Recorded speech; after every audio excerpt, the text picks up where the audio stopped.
First ever factory outlet Mukunda jewelleries, KBHP, Somajiguda, Suchitra, Hanamkonda, Kothapet, Chandanagar, Khammam. వాగర్థావివ సంపృక్తౌ వాగర్థ ప్రతిపత్తయే జగతః పితరౌ వందే పార్వతీ పరమేశ్వరౌ. ఆదిత్యాయ చ సోమాయ మంగళాయ బుధాయ చ కురు శుక్ర శనిభ్యశ్చ రాహవే కేతవే నమః. శృంగేరి జగద్గురు పీఠాధిపతులకి, కంచి పీఠాధిపతులకి నమస్కారములు తెలియజేసుకుంటూ, ఇక 12 రాశులలో జన్మించినటువంటి వారికి మే 16వ తారీఖు నుంచి 31వ తారీఖు వరకు ఏ విధంగా ఉండబోతుందో తెలుసుకునే ముందు గ్రహ సంచారం తెలుసుకుందాం. వీక్షించేటువంటి ప్రేక్షకులకి ఒక సూచన: గురువు మారాడు. అలాగే 18వ తారీఖు నుంచి రాహువు, కేతువు కూడా మారబోతున్నారు. అంటే ఉన్నటువంటి నవగ్రహాలలో ప్రధానమైనటువంటి గ్రహాలు మారబోతున్నాయి. కాబట్టి ఆల్రెడీ ప్రేక్షకుల్లో వివిధ రాశుల్లో జన్మించినటువంటి వారికి చాలా మౌలికమైనటువంటి మార్పులు ఏప్రిల్ నెల నుంచే ప్రారంభమయ్యాయి. ముఖ్యంగా ఈ మే నెలలో 16 నుంచి 31వ తారీఖు వరకు ఎలా ఉండబోతుంది అనేటువంటి విషయాన్ని తెలుసుకునే ముందు గ్రహ సంచారం తెలుసుకుందాం. మేషంలో బుధుడు, అలాగే వృషభంలో రవి, మిథునంలో గురువు, కర్కాటకంలో కుజుడు, అలాగే 18వ తారీఖు నుంచి కేతువు సింహంలో, రాహువు కుంభంలో. ఇక చూసుకున్నట్లయితే వెరసి ప్రధానంగా 3 గ్రహాల కలయిక మీనరాశిలో, శుక్రుడు, శని, రాహు యొక్క కలయిక. ఇది ప్రధానంగా గమనించదగినటువంటి విషయం. మే 16వ తారీఖు నుంచి 31వ తారీఖు వరకు వృషభ రాశిలో జన్మించినటువంటి వారికి ఏ విధంగా ఉండబోతుందో తెలుసుకునే ప్రయత్నం చేద్దాం. రాశిలోనే ప్రధానంగా రవి స్థితి పొంది ఉండడం, ఈ కారణం చేత ప్రధానంగా ఉద్యోగ సంబంధమైనటువంటి వ్యవహారాల్లో ఉన్నటువంటి వాళ్ళకి కార్యహాని, తలపెట్టినటువంటి పనులలో ఆటంకాలు అనేటువంటివి ఉంటాయి. ఇక ప్రభుత్వ పరంగా పనిచేస్తున్నటువంటి ఉద్యోగస్తులు జాగ్రత్తలు పాటించండి. ప్రభుత్వంతో లావాదేవీలు కానీ, ప్రభుత్వంలో పనిచేస్తున్న ఉద్యోగస్తులు కానీ జాగ్రత్తలు పాటించండి. మీది కాని పనిని మీ మీద వేసుకోవడం వల్ల సమస్యలు తెచ్చుకుంటారు. ముఖ్యంగా మీరు చేయనటువంటి పనికి అవమానాలు పడాల్సినటువంటి పరిస్థితి ఏర్పడబోతుంది. ఇక 2వ స్థానంలో గురుని యొక్క సంచార ప్రభావం, ఇది ధనపరమైనటువంటి, కుటుంబపరమైనటువంటి సమస్యల్ని అధిగమించగలుగుతుంది. తద్వారా గురువు యొక్క అనుగ్రహం సంపూర్ణంగా ఉండడం వల్ల కుటుంబంలో ప్రశాంతత నెలకొని ఉంటుంది అని చెప్పవచ్చు. ఇక 3వ స్థానంలో కుజుడు స్తంభించి ఉండడం కూడా, ఇది కూడా వృషభ రాశిలో జన్మించినటువంటి వారికి చక్కటి అవకాశము. అనుకున్నటువంటి పనులు ఇతరుల యొక్క సలహాలు, సహాయ సహకారాలతో ఈ వృషభ రాశి వారు పూర్తి చేసుకుంటారని చెప్పవచ్చు. ఇక 4థంలో ఉన్నటువంటి కేతుగ్రహ ప్రభావము, దశమంలో ఉన్నటువంటి రాహు యొక్క ప్రభావము తలపెట్టినటువంటి కార్యంలో కొన్ని ఆటంకాలు అనేటువంటివి సూచించబోతున్నాయి. కాబట్టి జాగ్రత్తలు పాటించాలి. ఇక 11వ స్థానంలో శుక్రుడు, శని, రాహువు 18వ తారీఖు వరకు రాహు. కాబట్టి ఈ శుక్ర శనుల యొక్క ప్రభావము లాభస్థానంలో ఉన్నటువంటి కారణం చేత విశేషమైనటువంటి, ప్రధానంగా అలంకార ప్రాప్తి, వస్తు ధన ప్రాప్తి. అంటే ఏదైనా వస్తువులు కొనుగోలు చేయాలి అనుకున్నటువంటి వాళ్ళు, గృహంలో ఏదైనా గృహోపకరణాలు కొనుగోలు చేయాలి అనుకున్నటువంటి వాళ్ళకి మంచి సమయంగా చెప్పవచ్చు. మీరు ఎన్నాళ్ళ నుంచో ఎదురు చూస్తున్నటువంటి గృహోపకరణాలు, ఆభరణాలు, ఇవన్నీ మీరు వస్తువులు ఏదైనా కానీ ఎలక్ట్రానిక్ వస్తువుల మార్పు ఈ 16 రోజుల లోపల జరిగిపోతుందని గ్రహ సంచార ప్రభావం తెలియజేస్తుంది. ఇక 12వ స్థానంలో బుధుని యొక్క సంచార ప్రభావము, ఇది అనుకూలత లేదు. పెట్టుబడులు పెట్టేటువంటి వాళ్ళకి అనుకూలంగా ఉండదు, వ్యాపారస్తులకి అనుకూలంగా ఉండనటువంటి కారణం. కాబట్టి ఏం తెలియజేస్తుంది గ్రహ సంచారము? మీరు ఎటువంటి డబ్బులు పెట్టుబడి పెట్టి ఎటువంటి వ్యాపార విస్తరణ లేదా నూతన వ్యాపారం చేయడానికి అనుకూలము కాని సమయము ఈ వృషభ రాశి వారికి అని చెబుతుంది.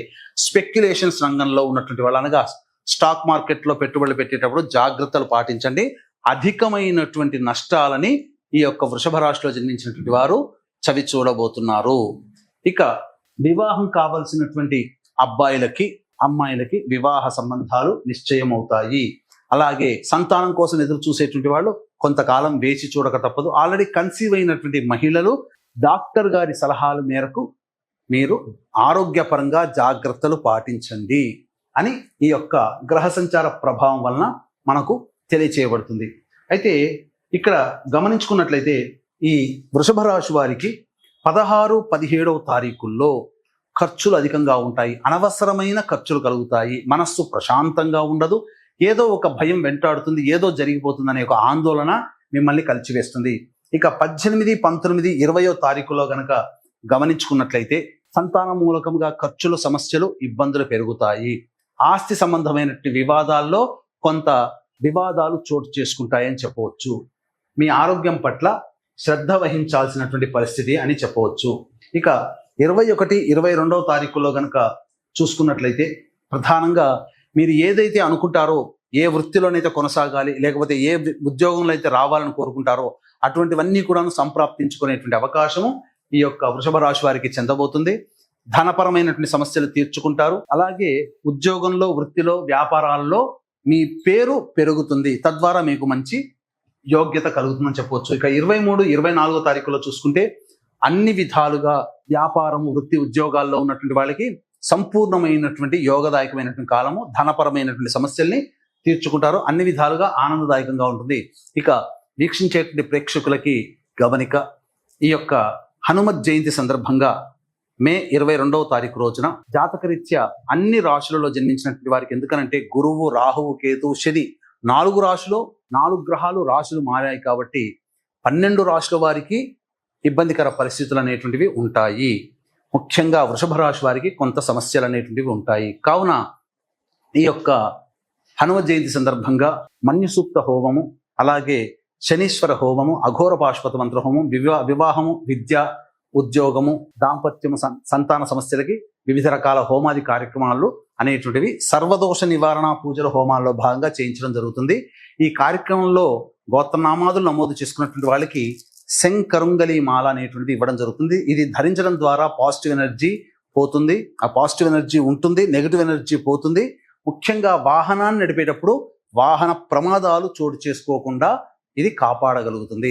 అలాగే సరస్వతీ నది పుష్కరాల సందర్భంగా మే 26వ తారీఖు రోజున అమావాస్య సోమవారము, అత్యంత మహిమాన్వితమైనటువంటి రోజు. ఆ సరస్వతి పుష్కరాలు ఆఖరి రోజు. సరస్వతీ నదీ తీర ప్రాంతంలో తండ్రి వైపు, తల్లి వైపు 3 తరాలలో మరణించినటువంటి వారి ఆత్మతృప్తి కోసం పిండ ప్రధాన కార్యక్రమం, తర్పణాది కార్యక్రమాలన్నింటినీ చేయించడం జరుగుతుంది. అవకాశం ఉన్న వాళ్ళు కార్యక్రమం తదనంతరం కాంటాక్ట్ చేసి మీ గోత్రనామాదులు నమోదు చేసుకోవచ్చు. ఇక 25, 26వ తారీఖులో కనుక చూసుకున్నట్లయితే ప్రధానంగా వ్యాపారములో నష్టములు, అలాగే స్టాక్ మార్కెట్లో పెట్టుబడి పెడితే నష్టములు, ఏదైనా మీరు ఇన్వెస్ట్మెంట్ చేసిన దాంట్లో నష్టాలని చవిచూస్తారు. ధనపరంగా అనేక నష్టములు అనేటువంటి ఉంటాయి కాబట్టి జాగ్రత్తలు పాటించండి. దూర ప్రాంత ప్రయాణాలు జరిగేటువంటి అవకాశాలు గోచరమవుతున్నాయి. ఇక 27, 28వ తారీఖులో కనుక చూసుకున్నట్లయితే ఉద్యోగ సంబంధమైనటువంటి విషయాల్లో కొంత అభద్రత అనేటువంటిది ఉంటుంది. ఏదో జరిగిపోతున్న ఒక భయాందోళన ఉంటుంది. పాత పనులన్నీ కూడా పూర్తి చేసుకుంటారు. విందులు, వినోదాల్లో కుటుంబ సభ్యులతో ఆనందంగా పూర్తి చేసుకుంటారు. బాధ్యతల్ని పూర్తి చేసుకుంటారని చెప్పవచ్చు. ఇక 29, 30వ తారీఖులో కనుక చూసుకున్నట్లయితే ధనపరమైనటువంటి సమస్యలన్నీ కూడా తీర్చుకుంటారు. కాకపోతే కుటుంబ సభ్యుల ప్రేమని పొందలేకపోయామనేటువంటి బాధ ఆ 2 రోజుల్లో మిమ్మల్ని కలిచివేస్తుంది. 31వ తారీఖులో కనుక చూసుకున్నట్లయితే అన్ని విధాలుగా ఆనందదాయకంగా ఉంటుంది. సమయానికి సహాయ సహకారాలు మీకు కలిసి వస్తాయి. తద్వారా ఆనందకరమైన జీవితం, రాని బాకీలు వసూలవుతాయని చెప్పవచ్చు. ఇక ఈ యొక్క వృషభ రాశిలో జన్మించినటువంటి మహిళలకి బాధ్యతలు పెరగడమే అనే తప్ప అన్ని విధాలుగా ఆనందదాయకంగా ఉంటుంది. ఇంతకుముందు మిమ్మల్ని అవమానించిన వాళ్ళే మిమ్మల్ని పిలిచి సాదరంగా మిమ్మల్ని గౌరవిస్తారు, మీ మాట వింటారు. ముఖ్యంగా కుటుంబంలో మీ మాటకి విలువ పెరుగుతుంది. మీ మాట తూచా తప్పకుండా అందరూ పాటిస్తారు. అన్ని విధాలుగా మీకు సహాయ సహకారాలు తోడుగా, నీడగా మీ కుటుంబ సభ్యులు ఉండడం వల్ల ఆనందకరంగా జీవిస్తారు. కాకపోతే బాధ్యతలు పెరగడము, శారీరక శ్రమ, మానసిక ఒత్తిడి అధికంగా ఉంటుందని చెప్పవచ్చు.